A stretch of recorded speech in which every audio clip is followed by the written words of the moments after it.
ಒಳ್ಳೆಯ ತಂದೆಯೇ, ಸರ್ವಶಕ್ತನಾದ ನಮ್ಮ ತಂದೆಯೇ, ಈ ಸುಂದರವಾದ ದಿನಕ್ಕಾಗಿ ಸ್ತೋತ್ರ. ಒಬ್ಬೊಬ್ಬರನ್ನು ಕೂಡ ದೇವರೇ ನಿಮ್ಮ ರಕ್ತದಿಂದ ನೀವು ವಿಮೋಚಿಸಿದ್ದೀರಾ. ನಮ್ಮೆಲ್ಲರನ್ನು ಕೂಡ ನೀವು ಒಂದೇ ಮಾಳಿಗೆಯಾಗಿ ಕಟ್ಟುತ್ತಾ ಇದ್ದೀರಾ. ನಮ್ಮೆಲ್ಲರನ್ನು ಜೀವ ಕಲ್ಲುಗಳಾಗಿ ಇಟ್ಟಿದ್ದೀರಾ. ನಾವೆಲ್ಲರೂ ಸೇರಿ ನಿಮಗೆ ಮೊದಲಗಿತ್ತಿಯಾಗಿ ಶುದ್ಧ ಕನ್ನಿಕೆಯಂತೆ ಕರ್ತನೆ ನಿಮ್ಮನ್ನು ಸಂಧಿಸುವುದಕ್ಕೆ ಕೃಪೆ ನೀಡಿರಿ ಅಪ್ಪ. ಮಹಿಮೆಯುಳ್ಳ ಕರದ ಕೆಳಗೆ ತಗ್ಗಿಸಿಕೊಳ್ಳುತ್ತೇವೆ ನಮ್ಮ ದೇವರಾದ ಯೇಸುವಿನ ನಾಮದಲ್ಲಿ ತಂದೆಯೇ. ಹಲ್ಲೆಲೂಯ. 2 ಕೊರಿಂಥದವರಿಗೆ 3:18 ಹೇಳುತ್ತದೆ, ಪ್ರಭಾವದಿಂದ ಅಧಿಕ ಪ್ರಭಾವಕ್ಕೆ ಹೋಗುತ್ತಾ ಆ ಪ್ರಭಾವದ ಸ್ವಾರೂಪ್ಯವುಳ್ಳವರೇ ಆಗುತ್ತೇವೆ. ಈ ಪ್ರಭಾವದಿಂದ ಅಧಿಕ ಪ್ರಭಾವಕ್ಕೆ ಹೋಗುತ್ತಾ ಪ್ರಭಾವದ ಸ್ವಾರೂಪ್ಯವುಳ್ಳವರಾಗುತ್ತೇವೆ ಅಂದ್ರೆ ಏನು? ರೂಪಾಂತರವಾಗಬೇಕಂದ್ರೆ ಖಂಡಿತ ಈ ವಾಕ್ಯ ಹೇಳುತ್ತದೆ, ಪ್ರಭಾವದಿಂದ ಅಧಿಕ ಪ್ರಭಾವಕ್ಕೆ ಹೋಗಬೇಕು. ನಿಮ್ಮೆಲ್ಲರಿಗೂ ಗೊತ್ತು, ಯೇಸು ಕ್ರಿಸ್ತನು ಬರುವಾಗ ರೂಪಾಂತರಗೊಂಡು ಆತನೊಂದಿಗೆ ಇರುತ್ತೇವೆ. ಹಾಗೆ ತಾನೇ ವಾಕ್ಯ ಹೇಳುತ್ತದೆ. ರೋಮ 8:29 ಹೇಳುತ್ತದೆ, ಮಗನ ಸ್ವಾರೂಪ್ಯವುಳ್ಳವರಾಗಿರುವುದಕ್ಕೆ ಎಂದು. 1 ಯೋಹಾನ 3:1-2 ಹೇಳುತ್ತದೆ, ಕ್ರಿಸ್ತನು ಪ್ರತ್ಯಕ್ಷನಾಗುವಾಗ ನಾವು ಆತನ ಹಾಗಿರುವೆವೆಂದು ಬಲ್ಲೆವು. ಹಾಗೆ ಹೇಳಲ್ಪಡುತ್ತದೆ. ಹಾಗಾದ್ರೆ ನಾವೆಲ್ಲರೂ ಆ ರೀತಿಯಾಗಿ ರೂಪಾಂತರಗೊಳ್ಳಲಿದ್ದೇವೆ. ಹೇಗೆ ರೂಪಾಂತರಗೊಳ್ಳಲಿದ್ದೇವೆ? ಕ್ರಿಸ್ತನ ಸಾರೂಪ್ಯವುಳ್ಳವರಾಗಿ ಮಾರ್ಪಡಲಿದ್ದೇವೆ. ಆ ರೀತಿಯಾಗಿರುವಾಗ ಹಾಗೆ ಆಗುವುದಕ್ಕೆ ಏನು ಮಾಡಬೇಕೆಂಬುದಾಗಿ ಕೇಳುವುದಾದರೆ, ಪ್ರಭಾವದಿಂದ ಅಧಿಕ ಪ್ರಭಾವಕ್ಕೆ ಹೋಗುತ್ತಾ ಆತನ ಸಾರೂಪ್ಯವುಳ್ಳವರಾಗಿ ಮಾರ್ಪಡುತ್ತೇವೆ. ಬರೀ ಆರಂಭದ ಸ್ಟೇಜ್ ಅಲ್ಲಿ ಇರುವಂತವರು ಹಾಗೆ ನಾವು ರೂಪಾಂತರವಾಗಿ ಹೋಗುತ್ತೇವೆ ಅಂದ್ರೆ ಹಾಗಲ್ಲ. ವಾಕ್ಯವು ಹೇಳುತ್ತದೆ ಪ್ರಭಾವದಿಂದ ಅಧಿಕ ಪ್ರಭಾವಕ್ಕೆ ಹೋಗಬೇಕು ಎಂದು. ಹಾಗಾದ್ರೆ ಮುಂದೆ ಮುಂದೆ ಹಾಗೆ ನಾವು ನೆಕ್ಸ್ಟ್ ಸ್ಟೇಜ್ಗೆ ಮಾರ್ಪಡುತ್ತಾ ಹೋಗಬೇಕು. ಸ್ಪಿರಿಚುವಲ್ ಆಗಿ ಹೇಳುತ್ತಿದ್ದೇನೆ. ಆ ರೀತಿ ಆಗುವಾಗ ಒಂದು ಸ್ಥಳ ಇದೆ, ನಾನು ಅವರನ್ನು ದರ್ಶಿಸುವಂತಹ ಸ್ಥಳಕ್ಕೆ ಹೋಗುತ್ತೇನೆ. ಈಗ ಉದಾಹರಣೆಯಾಗಿ ಯಾವಾಗಲೂ ಒಂದು ಕಂಪ್ಯಾರಿಸನ್ ಇದೆ. ನಾವೆಲ್ಲರೂ ಕೂಡ ಪರಲೋಕಕ್ಕೆ ಪ್ರಯಾಣ ಮಾಡುತ್ತಾ ಇದ್ದೇವೆ. ಅದಕ್ಕೆ ಗುರುತಾಗಿಯೇ ಕಾನಾನ್ ಪ್ರಯಾಣ ಎಂದು ವಾಕ್ಯ ಹೇಳುತ್ತದೆ. ಎಲ್ಲಿಂದ? ಐಗುಪ್ತ್ಯದಿಂದ ಅವರನ್ನು ನಡೆಸಿಕೊಂಡು ಬರುತ್ತಾರೆ. ಐಗುಪ್ತ್ಯದಿಂದ ಅವರನ್ನು ನಡೆಸಿಕೊಂಡು ಬರುವಾಗ ಒಂದೊಂದು ಕ್ಯಾಟಗರಿ ಪೀಪಲ್ ಆಗಿ ಅಲ್ಲಿದ್ದಾರೆ ಆ ಸ್ಥಳದಲ್ಲಿ. ಅದರಲ್ಲಿ ಒಂದು 3-4 ಬಹಳ ಮುಖ್ಯವಾದ ಕ್ಯಾಟಗರಿ ಜನರಿದ್ದಾರೆ. ಆ ಸ್ಟೇಜ್ಗೆ ನಾವು ತಲುಪುವುದಕ್ಕೆ ಏನು ಮಾಡಬೇಕು, ಹೇಗೆ ನಾವು ರೂಪಾಂತರವಾಗುವಂತಹ ಸ್ಥಳಕ್ಕೆ ಬರಬೇಕೆನ್ನುವುದನ್ನು ಆ ಪ್ರಯಾಣದ ಕುರಿತಾಗಿಯೇ ನಾವು ಇವತ್ತು ನೋಡಲಿದ್ದೇವೆ. ವಿಮೋಚನಾ ಕಾಂಡ ಪುಸ್ತಕ 6ನೇ ಅಧ್ಯಾಯ 26ನೇ ವಾಕ್ಯವನ್ನು ಓದಿರಿ. ವಿಮೋಚನಾ ಕಾಂಡ 6:26. ಇಸ್ರಾಯೇಲರ ಸೈನ್ಯವನ್ನೆಲ್ಲ ಐಗುಪ್ತ್ಯ ದೇಶದಿಂದ ನಡೆಸಿಕೊಂಡು ಬರುವುದಕ್ಕೆ ಯೆಹೋವನಿಂದ ಆಜ್ಞೆ ಹೊಂದಿದ ಆರೋನ ಮೋಶೆಯವರು ಇವರೇ. ಒಂದು ದೊಡ್ಡ ಗುಂಪನ್ನು ಆರೋನ್ ಮೋಶೆ ನಡೆಸಿಕೊಂಡು ಹೋಗುತ್ತಾರೆ. ಈ ಗುಂಪು ಎಲ್ಲಿಗೆ ಹೋಗಬೇಕಂದ್ರೆ ಕಾನಾನ್ಗೆ ಹೋಗಬೇಕು. ಐಗುಪ್ತ್ಯ ದೇಶದಿಂದ ನಡೆಸಿಕೊಂಡು ಬಂದು ಹಾಲು ಜೇನು ಹರಿಯುವಂತಹ ದೇಶಕ್ಕೆ ಹೋಗಬೇಕು. ಅದೇ ರೀತಿಯಾಗಿ ನಾವು ಈ ಲೋಕ ಎನ್ನುವಂತ ಐಗುಪ್ತ್ಯದಿಂದ, ಪಾಪ ಎನ್ನುವಂತ ಐಗುಪ್ತ್ಯದಿಂದ ಹೊರಟು ಪ್ರಯಾಣ ಮಾಡಿ ಪರಮ ಕಾನಾನ್ ಎಂದು ಹೇಳುವ ಪರಲೋಕಕ್ಕೆ ಹೋಗಬೇಕು. ಆ ರೀತಿ ಹೊರಟು ಹೋಗುವಂತಹ ಗುಂಪಾಗಿ ಹೊರಟು ಹೋಗುತ್ತಾರೆ. ಅಲ್ಲಿ ನೋಡುವುದಾದ್ರೆ ಬ್ಯಾಚ್ ಎಂಬುದಾಗಿ ನಾವು ಹೇಳುತ್ತೇವೆ ಅಲ್ವಾ, ಪಾರ್ಟ್ ಬೈ ಪಾರ್ಟ್ ಆಗಿ ಎಂಬುದಾಗಿ ನಾವು ಹೇಳುತ್ತೇವೆ. ಅದೇ ರೀತಿಯಾಗಿಯೇ ಇವತ್ತು ಅನೇಕ ವಿಧವಾದ ಸ್ಥಳಗಳಿಂದ, ಲೋಕದಿಂದ, ಸಭೆಗಳಿಂದ ಜನರು ಹೊರಟು ಪರಲೋಕ ರಾಜ್ಯಕ್ಕೆ ಪ್ರಯಾಣ ಮಾಡುತ್ತಾರೆ. ಆ ರೀತಿ ಪ್ರಯಾಣ ಮಾಡುವಂತಹ ಈ ಗ್ರೂಪಲ್ಲಿ, ಪರಲೋಕಕ್ಕೆ ಹೋಗುವಂತಹ ಈ ಗುಂಪಿನಲ್ಲಿ ನಾವು ಯಾವ ಲೆವೆಲ್ ಅಲ್ಲಿ ಇದ್ದೇವೆ?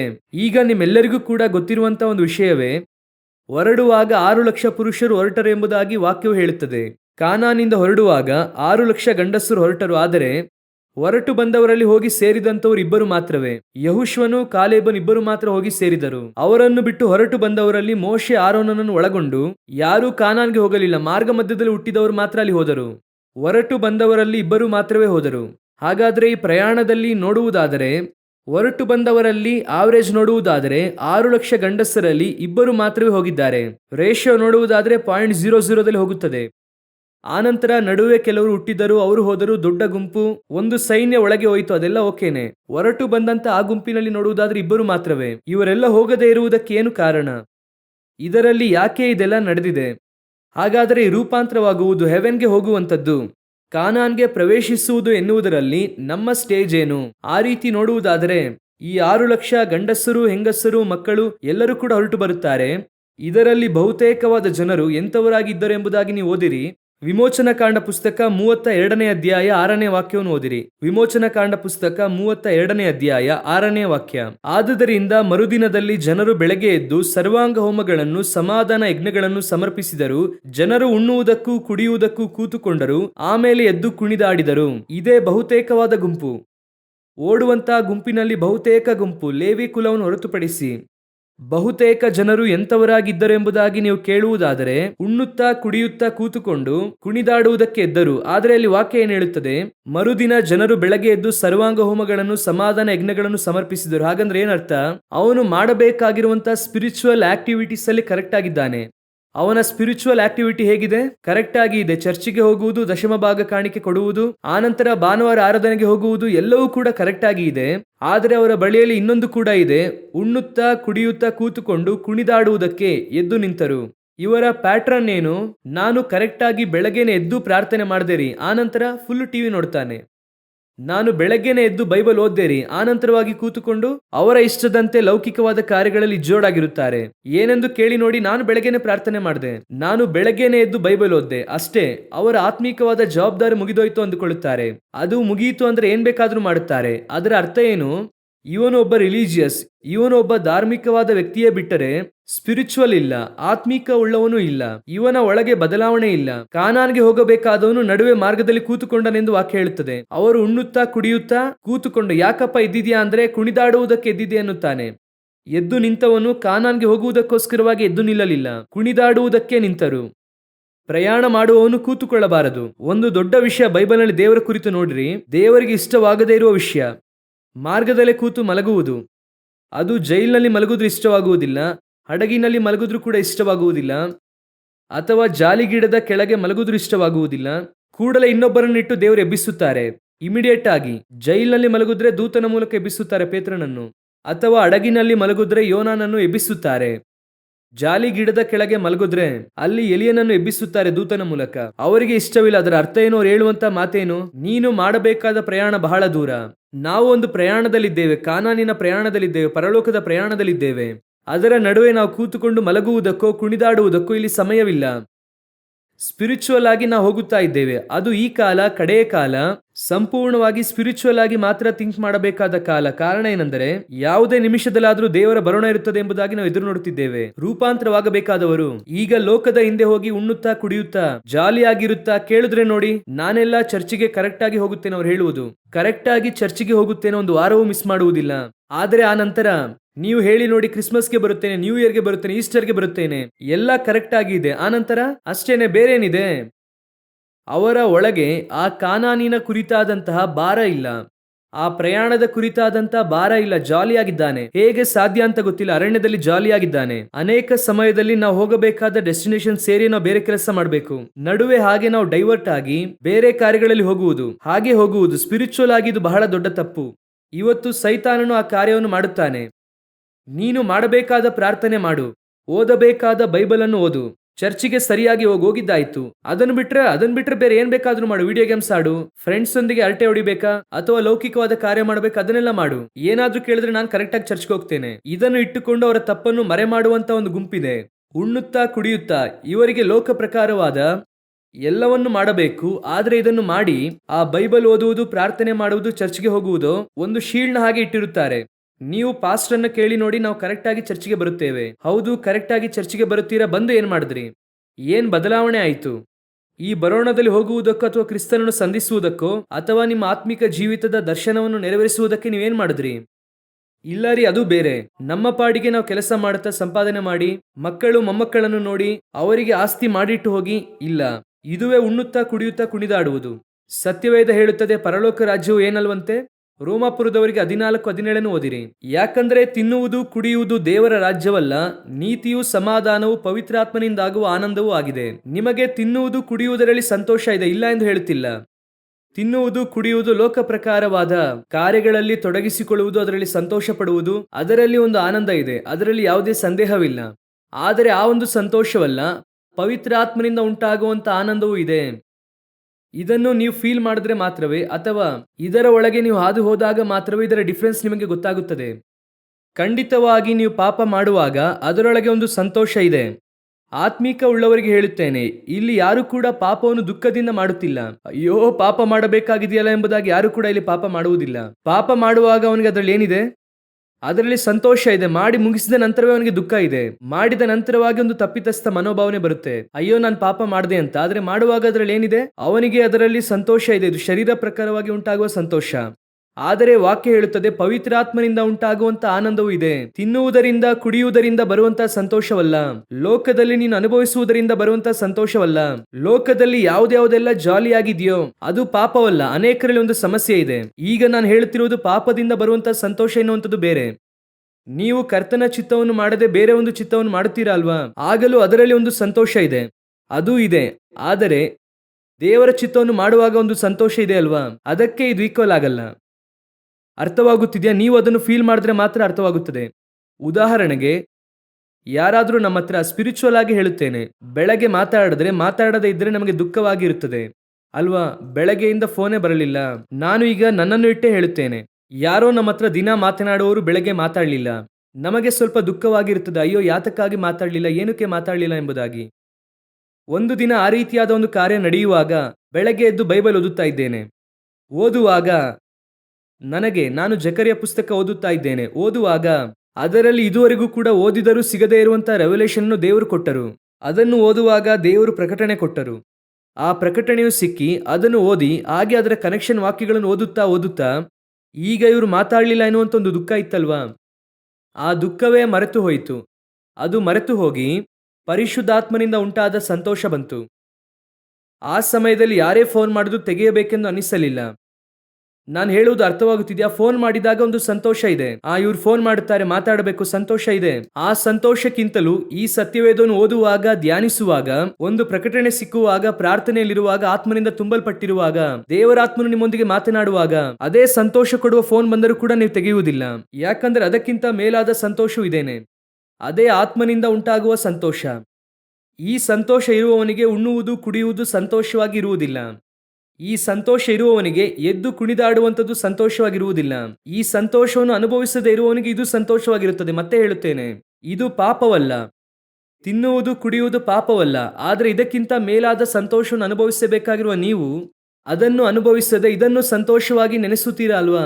ಅದೇ ಪಾಪವಾಗಿ ಮಾರ್ಪಡುತ್ತದೆ. ಕರ್ತನು ನಿಮಗೆ ಪರಿಶುದ್ಧಾತ್ಮದಿಂದ ಉಂಟಾಗುವ ಸಂತೋಷ ಇದೆ. ಅದು ಯಾವುದರಿಂದ ಬರುವುದಿಲ್ಲ, ತಿನ್ನುವುದರಿಂದ ಕುಡಿಯುವುದರಿಂದ ಬರುವುದಿಲ್ಲ. ಲೋಕ ಪ್ರಕಾರವಾದ ಯಾವುದೇ ಸಂತೋಷದಿಂದಲೂ ಆ ಸಂತೋಷವು ನಿಮಗೆ ಬರುವುದೇ ಇಲ್ಲ. ಅದು ಪರಿಶುದ್ಧಾತ್ಮನು ಕೊಡುವಂತಹ ಸಂತೋಷ. ಈ ಜನರಲ್ಲಿದ್ದಂತಹ ಸಮಸ್ಯೆ ಏನು? ಇವರು ಆ ಒಂದು ಸಂತೋಷದೊಳಗೆ ಹೋಗಲೇ ಇಲ್ಲ. ಇವರು ಪ್ರಯಾಣ ಮಾಡಬೇಕಾದವರೇ, ಕಾನಾನ್ಗೆ ಹೋಗಬೇಕಾದವರೇ, ಆದರೆ ನಡುವೆ ಕೂತುಕೊಂಡರು.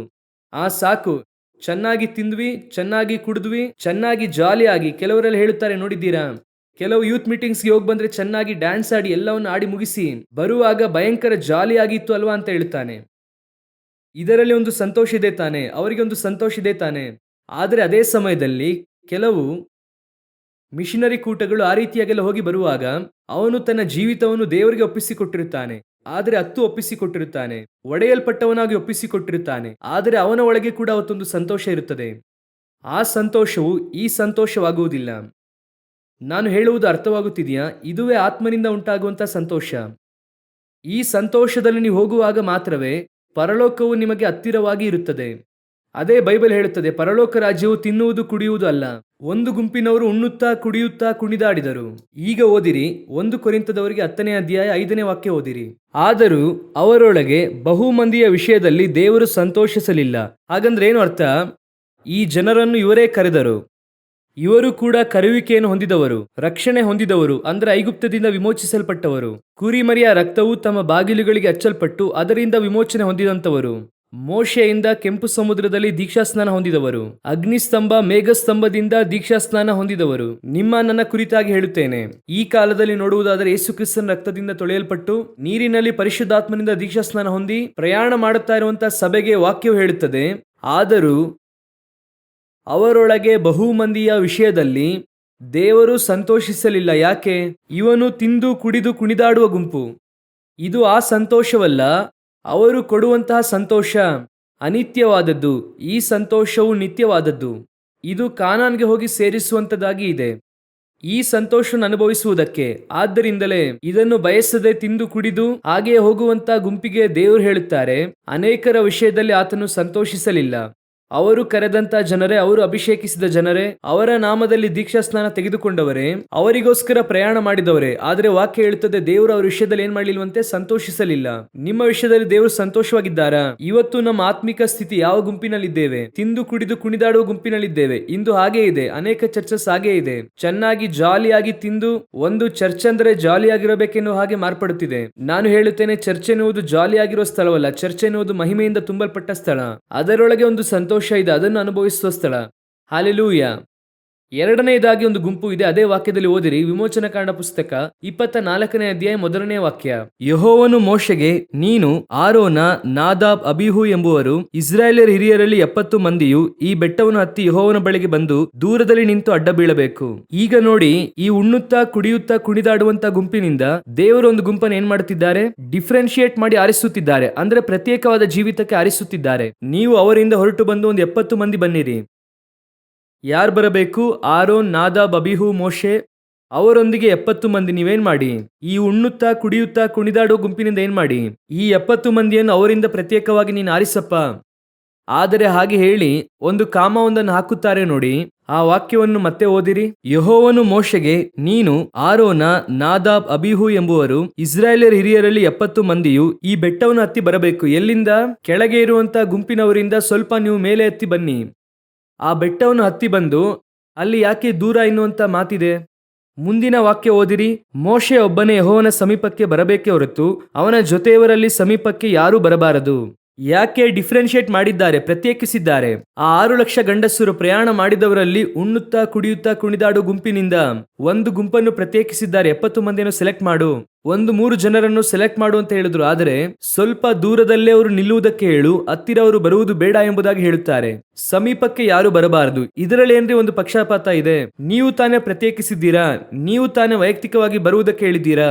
ಅದು ಏರಿ ಬಾ ಅಂತ ಹೇಳಿದ್ದೀರಾ. ಸಮಭೂಮಿಯಿಂದ ಏರಿ ಬಾ ಅಂದ್ರೆ ಸ್ವಲ್ಪ ಮೇಲೆ, ಆತ್ಮಿಕ ಸ್ಟ್ಯಾಂಡರ್ಡ್ ಮೇಲೆ ಹೋಗುತ್ತದೆ, ಬೆಳೆಯುತ್ತಾ ಇದೆ. ದೇವರು ಪ್ರತ್ಯೇಕಿಸುತ್ತಾರೆ. ಆದರೆ ಯಾಕೆ ಸಮೀಪಕ್ಕೆ ಹೋಗುವುದಕ್ಕೆ ಆಗಲ್ಲ? ಇಲ್ಲ, ಇನ್ನೊಂದು ಕಾರ್ಯ ಇದೆ. ಇವರು, ಒಂದು ಉದಾಹರಣೆಗೆ ಹೇಳುತ್ತೇನೆ, ವಿಶ್ವಾಸಿಗಳ ಗುಂಪು ಇದಕ್ಕೂ ಮುಂಚೆ ಇದ್ದದ್ದು. ನಾವೆಲ್ಲ ವಿಶ್ವಾಸಿಗಳೇ. ಆ ವಿಶ್ವಾಸಿಗಳ ಗುಂಪಿಂದ ಸ್ವಲ್ಪ ದೇವರು ಪ್ರತ್ಯೇಕಿಸುತ್ತಾರೆ. ಅದು ಸೇವೆಗೋ ಅಥವಾ ಯಾವುದೋ ಒಂದು ಘನವಾದ ಕಾರ್ಯಕ್ಕೋ, ದರ್ಶನಕ್ಕೋ, ಯಾವುದಕ್ಕೋ ಒಂದಕ್ಕೆ ಏನ್ ಮಾಡ್ತಾರೆ? ದೇವರು ಪ್ರತ್ಯೇಕಿಸುತ್ತಾರೆ. ಆದರೆ ಕರ್ಕೊಂಡು ಬಾ ಅಂತ ಹೇಳಿದವರು ಹೇಳುತ್ತಿದ್ದಾರೆ, ಆ ಡಿಸ್ಟೆನ್ಸ್ ಅಲ್ಲಿ ಅವರು ಇರಲಿ, ಬಹಳ ಸಮೀಪಕ್ಕೆ ಬರುವುದು ಬೇಡ ಅನ್ನುತ್ತಾರೆ. ಯಾಕೆ ಹೀಗೆ? ಇವರೇ ಚೂಸ್ ಮಾಡಿದ್ರು, ಇವರೇ ಸೇವೆಗೆ ಕರೆದರು, ಇವರೇ ಎಲ್ಲವನ್ನು ಮಾಡಿದ್ರು, ಮೇಲೆ ಬಾ ಅಂತ ಹೇಳಿದ್ರು. ಬರಲು ಹೇಳಿದವರು ಯಾಕೆ ಒಂದು ಡಿಸ್ಟೆನ್ಸ್ ಅಲ್ಲಿ ನಿಲ್ಲುವುದಕ್ಕೆ ಹೇಳಿದ್ರು? ಓದಿರಿ, 11ನೇ ವಾಕ್ಯವನ್ನು ಓದಿರಿ. ಆತನು ಇಸ್ರಾಯೇಲ್ಯರ ಆ ಮುಖಂಡರಿಗೆ ಯಾವ ಕೇಡು ಮಾಡಲಿಲ್ಲ. ಇವರೇನ್ ಮಾಡಿದ್ದಾರೆ? ಇವರು ಕೆಳಗಿರುವಂತ ಗುಂಪಲ್ಲ, ಸ್ವಲ್ಪ ಸ್ಪಿರಿಚುವಲ್ ಆಗಿ ಬೆಳೆದಿದ್ದಾರೆ, ದೇವರನ್ನು ದರ್ಶಿಸಿದ್ದಾರೆ, ದೇವರ ಮಹಿಮೆ ಗೊತ್ತಿದೆ, ಕರ್ತನನ್ನು ನೋಡುತ್ತಾರೆ. ಅವರ ಆಕಾಶ ಮಂಡಲದಂತೆ ಅತಿ ನಿರ್ಮಲವಾದ ಇಂದ್ರನೀಲ ಮಣಿ ಇದೆ, ಎಲ್ಲ ಅವರಿಗೆ ಕಾಣುತ್ತಾ ಇದೆ.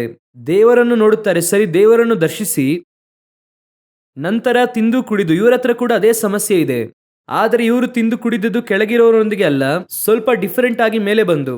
ಇವರ ಹತ್ರನೂ ಬೇರೆ ಒಂದು ಪ್ರಾಬ್ಲಮ್ ಇದೆ. ಆತ್ಮೀಕ ಜೀವಿತದಲ್ಲಿ ಬೆಳವಣಿಗೆ ಇದೆ, ಕರ್ತನು ಪ್ರತ್ಯೇಕಿಸುತ್ತಾರೆ, ಕರೆಯುವಿಕೆ ಇದೆ, ಮಿನಿಸ್ಟ್ರಿ ಇದೆ. ಆದರೆ ಬರುವಾಗ ಈ ಆಹಾರ ಅವ್ರಿಗೆ ಎಲ್ಲಿಂದ ಬಂತು ಅಂತ ಅಂದ್ಕೊಳ್ತೀರಾ?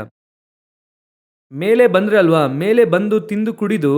ಹಾಗಾದ್ರೆ ಈ ಆಹಾರವು ಅವರಿಗೆ ಎಲ್ಲಿಂದ ಬಂದಿರುತ್ತದೆ? ಬರುವಾಗಲೇ ತೆಗೆದುಕೊಂಡು ಬಂದ. ಏನೇ ಆತ್ಮಿಕ ಜೀವಿತದಲ್ಲಿ ಮೇಲೆ ಬಂದರೂ ಕೂಡ ಕೆಲವರಿಗೆ ಕೆಳಗೆ ಇರುವಂಥದ್ದು ಮೇಲೆ ಇರುತ್ತದೆ, ಅದನ್ನು ಜೊತೆಗೆ ತೆಗೆದುಕೊಂಡು ಬರುತ್ತಾರೆ. ಆದ್ದರಿಂದ ದೇವರು ಮತ್ತೆ ಮತ್ತೆ ಹೇಳುತ್ತಾರೆ, ಎಲ್ಲವನ್ನು ನಿರಾಕರಿಸಿ ನನ್ನ ಹಿಂದೆ ಬಾ. ಹಳೆಯ ಕಾರ್ಯಗಳೆಲ್ಲವೂ ಕೂಡ ಅಳಿದು ಹೋಗಿವೆ, ಆದರೆ ಕೆಲವರ ಹತ್ರ ಇನ್ನೂ ಕೂಡ ಹಳೆಯ ಕಾರ್ಯಗಳು ಇರುತ್ತವೆ. ಏನೇ ರಾಹೇಲಳು ನನ್ನ ತಂದೆಯ ಮನೆಯಲ್ಲಿ ನನಗೆ ಪಾಲು ಇಲ್ಲ ಎಂಬುದಾಗಿ ಹೇಳಿ ಯಾಕೋಬನೊಂದಿಗೆ ಕಾನಾನಿಗೆ ಅವಳು ಬಂದರೂ ಕೂಡ ತಂದೆಯ ಮನೆಯಿಂದ ವಿಗ್ರಹವನ್ನು ಬಚ್ಚಿಟ್ಟುಕೊಂಡಿರುತ್ತಾಳೆ. ಆ ಗೂಡಾರದೊಳಗೆ ಒಂದು ಇರುತ್ತದೆ. ಇವರನ್ನು ಕರ್ತನೆ ಕೈಚಾಚಿ ಮೇಲೆ ಕರೆಯುತ್ತಾರೆ ಬಾ ಎಂದು. ಈ 70 ಮಂದಿಯನ್ನು ಕರಿ ಎನ್ನುತ್ತಾರೆ. ಆದರೆ ಹೇಳುತ್ತಾರೆ, ಅವನು ಸಮೀಪಕ್ಕೆ ಬರುವುದು ಬೇಡ, ದೂರದಲ್ಲೇ ನಿಲ್ಲಲಿ. ಯಾಕೆ ಬರುವುದಕ್ಕೆ ಹೇಳಿ ನಿಲ್ಲಿಸಿದ್ರಿ? ಅವನೊಳಗೆ ಇನ್ನೂ ಕೂಡ ಕೆಳಗೆ ಇರುವಂತ ಆಹಾರ, ಕೆಳಗೆ ಇರುವಂತ ಪಾನ ಒಳಗೆ ಇದೆ. ಇನ್ನು ಆ ಒಂದು ಆಹಾರ ಇವನ ಹತ್ರ ಇದೆ. ಇದೇ ಇಂದು ಸಮಸ್ಯೆ. ಸೇವೆಗೆ ಕರೆದು ಅಥವಾ ದೇವರು ನಿಮ್ಮನ್ನು ವೈಯಕ್ತಿಕವಾಗಿ ಒಂದು ದರ್ಶನಕ್ಕೋಸ್ಕರವಾಗಿ ಕರೆದರೆಂಬುದಾಗಿ ಇಟ್ಟುಕೊಳ್ಳಿ. ನಿಮ್ಮ ಹತ್ರ ಇರಬಾರದು ಎಂಬುದಾಗಿ ಒಂದು ಇದೆ, ಇರುವುದು ಬೇರೆ, ಇರಬಾರದೆಂಬುದಾಗಿ ಒಂದಿದೆ. ಆ ವಿಷಯದಲ್ಲಿ ಎಲೀಷಾ ದಿ ಬೆಸ್ಟು. ಎಲಿಯ ಹೋಗಿ ಕರೆಯುತ್ತಾನೆ, ಕಂಬಳಿಯನ್ನು ಹಾಕಿ ಕರೆಯುತ್ತಾನೆ ಬಾ ಎಂದು. ಕರೆದ ಕೂಡಲೇ ಅವನು ಹೇಳುವಂತ ಮುಂದಿನ ಮಾತೇನೆಂದರೆ, ಸ್ವಲ್ಪ ಇರ್ರಿ, ನಮ್ಮ ತಂದೆ ತಾಯಿಗೆ ಹೋಗಿ ಹೇಳಿ ಬರುತ್ತೇನೆ ಅನ್ನುತ್ತಾನೆ. ಆದರೆ ಆ ಕೆಲಸವನ್ನು ಅವನು ಮಾಡುವುದೇ ಇಲ್ಲ. ನೇರವಾಗಿ ಹೋಗಿ ಏನ್ ಮಾಡುತ್ತಾನೆ ಗೊತ್ತಾ?